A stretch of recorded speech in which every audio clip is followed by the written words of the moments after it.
of modern art, especially in the avant-garde movement in early 20th century Paris. Author and Paris Muse guide Dr. Lauren Jimerson is working to shift the narrative by spotlighting pioneering modern women artists in her recent book, Painting Her Pleasure. This week, we'll be exploring the Russian artist and Cubist painter Marie Vassilieff. Lauren, thank you very much for joining us here on the program today. Let us talk about Marie Vassilieff. Who exactly was she? So it's a pleasure, first of all, to be here, Delano. And so Marie Vassilieff was a pioneering artist who played a significant role in the Parisian avant-garde. So she was born in 1884 in Russia and moved to Paris in 1905. She studied with Matisse, and then she befriended and collaborated with important artists like Modigliani, Chagall, and Soutine. And in this photograph, this takes us back to the summer of 1916. We are looking at La Rotonde, the famous cafe, and we have a wonderful group of artists and writers, including Max Jacob and Pablo Picasso.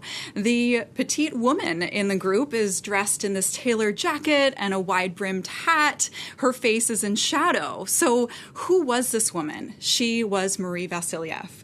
So an incredibly important artist who played an integral role in the Parisian avant-garde, and I'm working to make her story heard through my book, Painting Her Pleasure. It sounds like she was quite a trailblazer. How did she get to become such a prominent figure? That is a great question. So she just kind of jumped into the Parisian avant-garde scene, which was at the time Montparnasse. So we're in the south part of Paris, the left bank, and this was home to important artists and a hub of activity. So she is going to study with Matisse, and she may have also studied at an important academy, La Palette, before opening her own academy in 1912, the Academy Marie Vassilieff on Avenue du Maine in Montparnasse.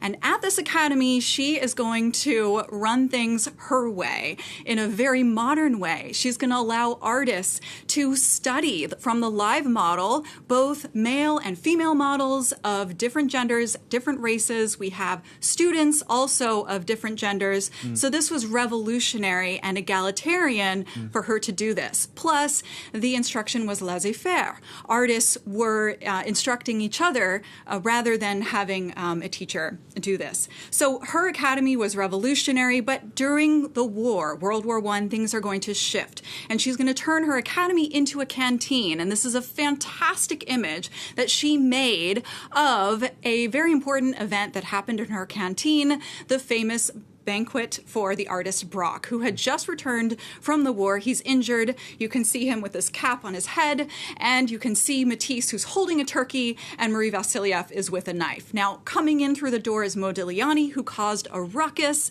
and Matisse saved the day. So this was a place where artists came for joy and merriment during the dark times of the war. It closed in 1917 due to a number of things that happened in Marie Vassilieff's life, including the October Revolution and her and her studio being completely ransacked during the war. So it was a very difficult time for this artist and many others. What was it that Vassilieff and her avant-garde colleagues were trying to convey through their style?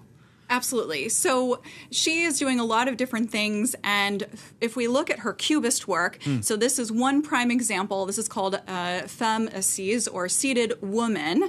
So what she's doing is taking a step forward from the Renaissance. Since the time of the Renaissance, artists have been painting the body and space using linear perspective, one-point perspective. Instead, she's going to use multiple perspectives to show her figure. So you have an array of shapes and sliding and shifting forms. It's all very confusing. It's all dynamic, and it's meant to capture the rapidity of modern life. Think of all the inventions in the early 20th century. The automobile, the airplane, cinema, x-rays. This was an incredibly exciting time, and artists were responding to that with their dynamic works through styles like Cubism, in which Vassilieff played a really important role. Now, given that she had this innovative approach to Cubism, how did she break barriers down and go against, what was being done? And could you tell us more about some of her Cubist works and why they're so important today? Absolutely. So one thing that she did that her colleagues weren't necessarily doing, she was really pushing the boundaries of playing with gender and race in an interesting way. So here we have a female and a male Cubist nude that she painted. Now this painting is fascinating because it is actually double-sided. I'm showing you both nudes side by side, but it's double-sided, so it's one work, and the figures are painted in reverse. So in order to see them, you'd have to flip the canvas upside down. So it's very strange. And what is she trying to convey here? What I've seen across these two images here is that she is assimilating two different genders, and she shows an array. Maybe she had been looking at models of different ethnicities as well. So it's all very befuddling. At the end of the day, she's telling us that gender is just one part of identity and not the most important part, and really pushing the boundaries with her androgynous nudes. Now, this all sounds incredibly innovative, isn't it? How did her dolls set her apart from other artists, and what makes them significant? So after World War I, she is going to innovate and create an entirely new art form. And this is the poupée portrait, or portrait dolls. Now, these portrait dolls she made of important figures in the community, including she made a doll of Matisse and Picasso and Apollinaire. But this is a self-portrait doll that she made of herself. And as you can see, the body is extremely androgynous.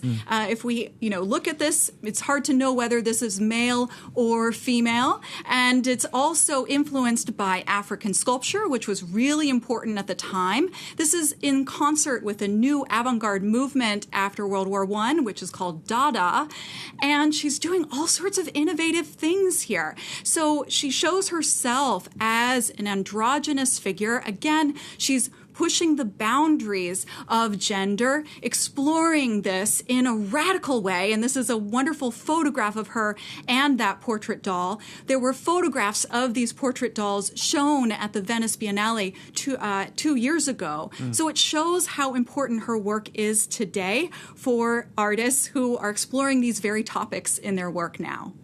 Fascinating stuff, Lauren. We're going to have to leave it there. Thank you very much for that. That was Dr. Lauren Jimerson, author and a Paris Muse guide.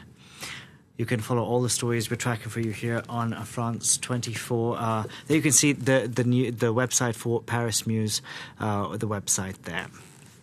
Thank you, Delano. Thank you very much. More news coming up with me. Stay with us.